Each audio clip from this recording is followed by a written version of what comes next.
everybody, welcome to another video from the cabinet joint. Today's focus is going to be this guy here. It's a wall microwave wall shelf. Not a very common cabinet anymore. We still offer it because some people need to make use of it, but what it's meant for is folks who have a microwave that sits on the counter and they're trying to clear out counter space. They want to pick it up and put it in a cabinet, meaning it doesn't have ductwork underneath it. It's not a built-in microwave. It's just meant to sit on a counter. This replaces that and gets the counter up, the microwave up off the counter and into a cabinet. So some things to know about this cabinet. It's available 24 to 36 wide, and it's available 30 inches to 72 inches high. As the height goes up and down, because again, you can get it in 16th inch increments anywhere in that range of 30 to 72, this opening always stays fixed at 16.5 high. You cannot dictate the opening height. What changes is the upper opening height. That's your variable. So be mindful, a lot of countertop microwaves are just little guys. If you're in a smaller apartment or an efficiency, or you just have a tight space, oftentimes people have very small microwaves that are like 17 wide by 12 or 13 high. That cabinet or that microwave is going to swim inside that opening. So be aware of your microwave size. The second thing that draws attention to is this interior is going to come as you see it with the birch maple kind of blonde clear coat finish. Doesn't matter what the exterior is. If this is painted white or black or whatever, that's what you're going to get on the inside. You must specify matching interior, and where we can, if it's a standard species and a standard paint or stain, we will match the interior for you. You do not have to worry about that blondish look. But if you don't specify matching interior, what you see there is what you're going to get. And you can see this is red birch. That's not red birch.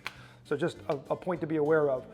A design thing I want you to be aware of is corners. A lot of folks have gotten themselves in trouble with with this cabinet because they have a 45-degree angled cabinet in the corner and they run this right up against it for whatever design reason, just the way their kitchen worked out. Well, let's pretend this is an actual cabinet, not a filler, which is what I'm holding, an actual cabinet. If I position this at a 45, the way a diagonal corner cabinet might look, if I had a door on here, the door is not going to be able to open. It's going to hit this or close. If I have the door swinging this way and hinged on this side, it's going to open until it hits the front of the shelf, which is not even 45 degrees. So you have a major door collision issue. And once that problem manifests itself and you've already ordered your cabinets, they showed up at the job site, and you put this cabinet in, there's no other option except remove the shelf, which deletes the whole purpose of having a microwave wall shelf cabinet. Now the microwave won't sit on anything. So be aware, keep this cabinet out of corners, all right? All right, so now when we're talking about the interior, I want to draw your attention to this shelf. It's a plywood shelf, only available plywood. You cannot get the solid wood shelf upgrade option on this. It's got a banded front edge, and it's going to be either birch or maple. If you do specify the matching interior, it will come in whatever species or color you ask for. So this shelf needs to be anchored down, otherwise your microwave will tip it. So be aware of that. So I think that covers the basics of this cabinet. Let's get started on the assembly to show you how it goes together. Okay, so let's get started on our microwave wall shelf assembly video. Before I get started, as we normally do, we just want to quickly reference the tools and things you're going to need to build the cabinets. We use a boss stitch nailer. Any kind of nail gun or stapler that you can find will work fine at Lowe's or Home Depot, bottles of glue, that kind of thing. I'm not going to get into detail on that. If you look at the description below, we have a video that will tell you all the things you'll need to build one of our cabinets. So go ahead and reference that. But for basics, I got my glue and my wet rag and those kinds of things. You also want to inventory the cabinet that came. So with a microwave wall shelf, you're going to have typical of our cabinets, a left and right side, a cabinet back. There's going to be three partitions, I'll call it. You have your top and bottom, and they're going to have no finish on the back. So you're going to have finish on one side, no finish on the other, and then you have one that has finish on both sides. That's going to be the middle partition. So you want to make sure you keep that straight when you're assembling.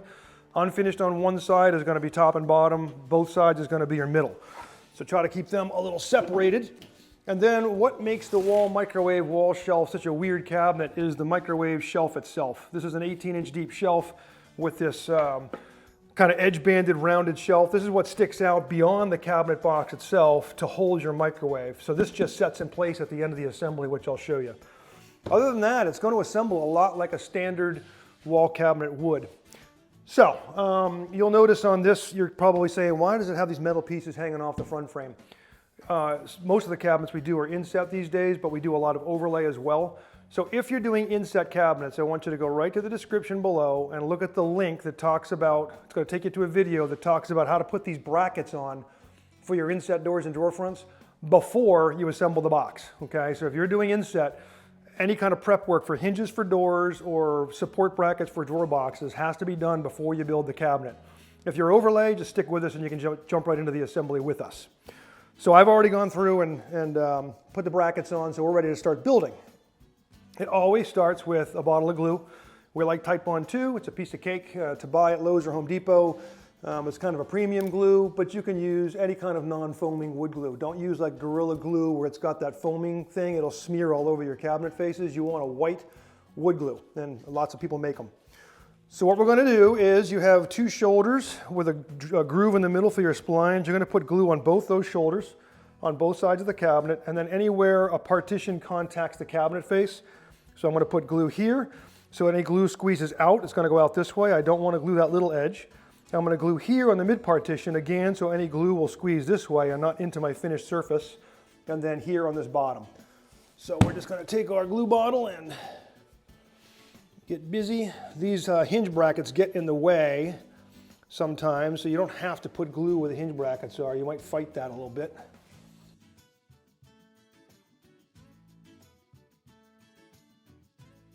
Okay, so you can see I've got glue on both shoulders, top, middle, bottom. So now it starts with our cabinet sides. You want to make sure you have this oriented correctly. This middle groove here is going to obviously line up with my middle groove there, so I want to make sure I don't get that backwards. And I'm just going to use my finger to line the panel up with the top of the frame, and then just kind of tap it into place. Now, I'm going to put the other one in here in a second, but I want to make a comment. Every now and then, I mean, Conestoga's a manufacturer like anybody else. What we find is sometimes you have a little bit of fuzz inside these grooves. If you see they're a little fuzzy, you can just take a file and kind of clean those out. Every now and then we find it makes a cleaner assembly if you do that. These are machined very, very nicely. We're not going to have a problem on this box. So I'm going to do the same thing here. Line up my splines and press. My panels should stay up just fine on their own. And now, because this is a sliding dovetail assembly, all these dovetails here have to be glued halfway. So I start halfway down the dovetail and just run a bead of glue up. And the reason we do halfway is if you run the bead of glue all the way to the bottom and then slide these panels in, it's going to push the glue to the bottom of the groove and make a real mess. So the dovetail will actually smear this out for you. So I'm going to grab my top and bottom and making sure I've got finished side in. I don't want to do the unfinished side or it's going to be wrong.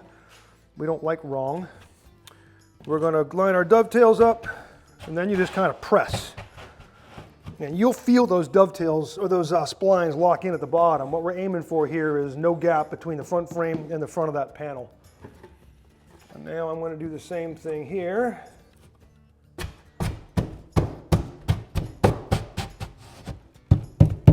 And from your end, you should be able to see there's no gap there. Everything's down nice and tight.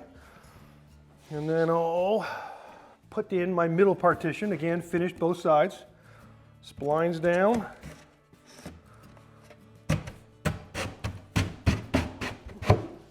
And we're in. So you can use a rubber mallet. I'll show you what that looks like. We actually use a dead blow. But we've got pretty strong hands from doing this, but oftentimes you'll have to use a hammer to tap that down. You want to make sure it's a rubber mallet and not metal because you don't want to bash up your plywood. And just make sure everything's locked in to that front frame really well. Okay, now we're going to grab our glue again and we're going to prepare to put the back on. So we start with our glue on the edge. So I want to put it on the unfinished surface here, not the bottom of the rabbet because the cabinet back is finished and it won't stick real well. We want the glue here so that the unfinished edge of the plywood back is touching that unfinished surface there, and unfinished materials bond a lot better. So I'm going to try to keep that glue surface vertical. I'm going to do it on all of my leading edges of the plywood top, bottom, and middle.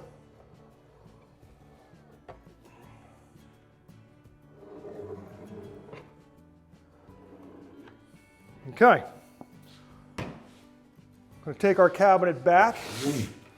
Again, you want to make sure it's oriented so I've got my middle dado lining up with that panel. I can't put it in backwards. and we're just going to lay it on there. Now I want to show you, if you look at this, hopefully the camera picks it out, you have a series of pre-drilled holes. Those are not for screws. I'll show you that in a minute, but those are just marker holes, so when I put this panel down, it acts as an area where I can pin or staple on either side of those holes, and I know I'm right on that center line of that panel. So let me just lay this on and I'll show you what I mean. This is where I do like the dead blow. You can actually hear it'll make a thud when that panel's all the way down in. Okay, so everything's locked down real nice, and now I have my Bostitch stapler with 1.1/8" staples in it, just like that. And what I'm going to do is those pins or those holes I showed you, I'm going to go on either side all the way across on all 3 of those mid panels.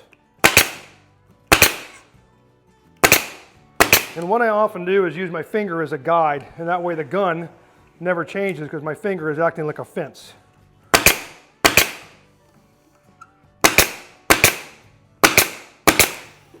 Okay, get the middle one here. This one's very critical. You get right on either side. If you get a little flaky with your positioning, you could blow a brad right through the inside of the cabinet, or a staple rather.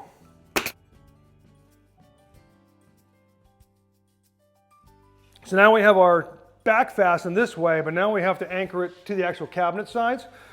So this is where a pencil comes in handy. I'm gonna, if you I'm sure you can see it from there. I'm going to use my finger as a guide again. I'm going to line the pencil tip up with the edge of the dead center of this panel right here. And then I'm just going to run a line down the edge. If you're not comfortable with doing that, you can always use a framing square, not a framing square, but something like this. And just use the notch and run it down if you'd like, whatever is comfortable for you. But what you want to have is some kind of a guide that tells you where you're going to put those nails. So let me turn the box to you. Come around this side. And we just want to make sure we're right on that line.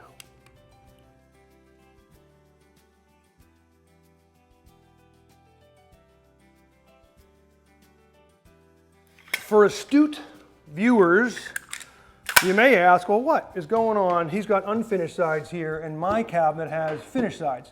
Like maybe this is like a matching painted or stained side, and you can't blow pins or staples through the side of the cabinet. We have a solution with your nailer. Take the air off. We don't want to put holes in fingers. Take the rubber tip off. That little marking tip is only there to protect finished surfaces. This allows you to get the head of the gun way up into the corner. And I want to stress, you want to put the heel of the gun down. You don't want to have it like this. Our goal is to toenail that staple into the cabinet side. If we have it vertical, there's a chance it's going to shank out. Okay, so you're going to take the gun, push it right up into the corner, and just work your way down that cabinet side. And that's the only place you're going to put pins or staples. You will not do it here because it's a finished surface. Disconnect my air, put my protective tip back on, reconnect my air. So that is the basic assembly, and I'll face it to you. The way this works, as we described in our opening session of this video, this is your door area, this is your microwave area. And one step I do want to stress is wet rag. You just want to wipe out any glue that squoze out during our assembly. Now remember, wood glue dries clear, so if you can't get every little last bit because it's in a corner, you're not going to see it anyway once it dries clear. But we want to try to get what we can. Sometimes taking a carpenter shim or the tip of a screwdriver and putting that into your rag can get you into those corners. Okay, so now that I'm wiped out, here's what happens with this. This microwave shelf just goes in and lays in place, and now your microwave sits on here. If you want to brad that down with a pin gun or a couple of nondescript screws in the corner, you're more than welcome to, because if you get the microwave too close to the edge, it will tip up. So you want to fasten that shelf down, but this allows the microwave to sit deeper, because remember, you're going to have a cutout for a cord in the back and all that. Your microwave is going to sit out a little bit, and this allows it to sit out beyond the front of the cabinet and still be protected or supported. So that is your assembly of a wall microwave wall shelf. I hope that's helpful for you. If you have any questions, you can always call your cabinet coach, and they'll be happy to walk you through it.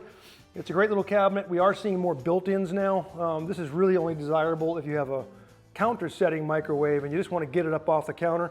It's a great cabinet for that. But really we're seeing people put them in base microwave cabinets instead, or the more built-in style where the cabinet is deeper and it sits inside without this funny shelf. So we don't see a lot of this cabinet, but it might fit for your purposes. And there you have it. That'll hopefully get you through. Thanks for watching, everybody.